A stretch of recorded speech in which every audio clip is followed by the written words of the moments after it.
the great,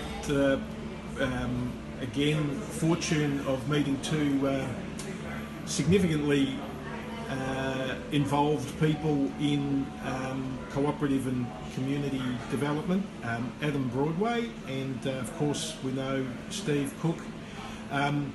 Adam's been remarkable in building our knowledge base on the principles, and I thought that we'd got to only number 5, but Adam's revealed that there are 6 and 7 principles.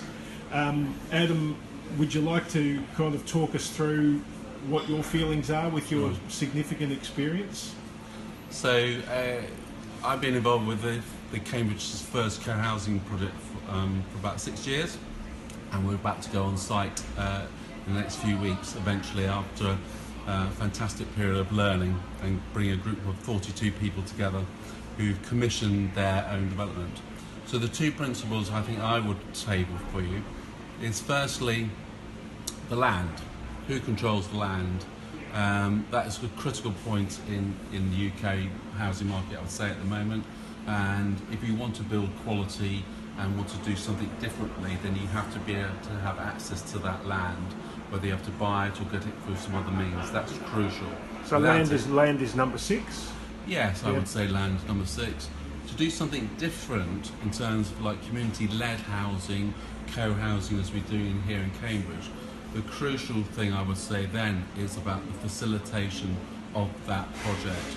And that's not so much about the planning and the architecture and the commissioning of the contract. It's about getting somebody who's at the heart of the project, who can work with a group of people who will ultimately live in it, to take their wants, their desires, and then turn that into the end project. And I think the fascination here is that the group have been very fortunate for a variety of different ways of being able to resource that through help from the City Council, through help from the government, through themselves, to be able to enable a facilitator such as Instinctively Green, myself, to actually to do that on this project. And I think it absolutely is a merit that that's been able to happen, and the solution as we've shown you today in terms of design, I think is absolutely top notch, and there's nothing like this scheme in Cambridgeshire at the moment.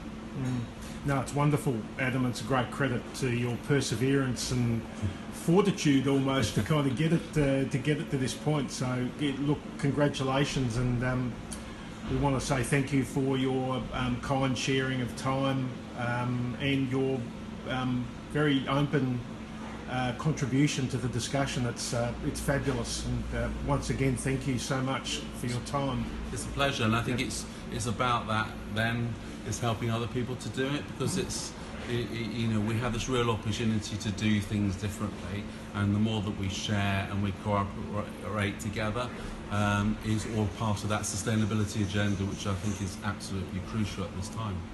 Thank you. Thank you.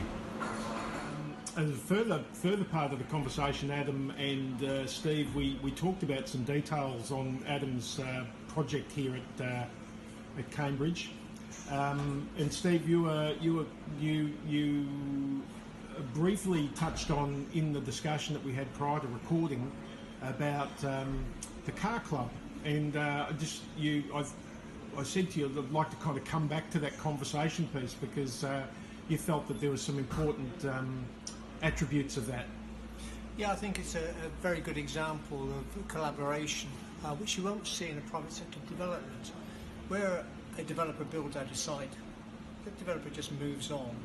With this co-housing scheme, and it could work in cooperatives and also in community land trusts, we see a cracking example of how, by actually bringing everyone together to plan the scheme in detail, not just the physical environment in terms of the homes and the green space, but also other things which go on, which actually start binding that community together, start forming community, creating community glue. And a cracking example of that is the car club. I'd never ever thought of a community coming together on an estate or a development for the first time. They're working together, and what an idea, having a car club, therefore reducing the amount of the carbon footprint, making best use of the facilities they have. But it's a really good example of where collaboration works really well and in a very innovative way. I agree. Thank you for your observation. That's terrific. Thank you once again.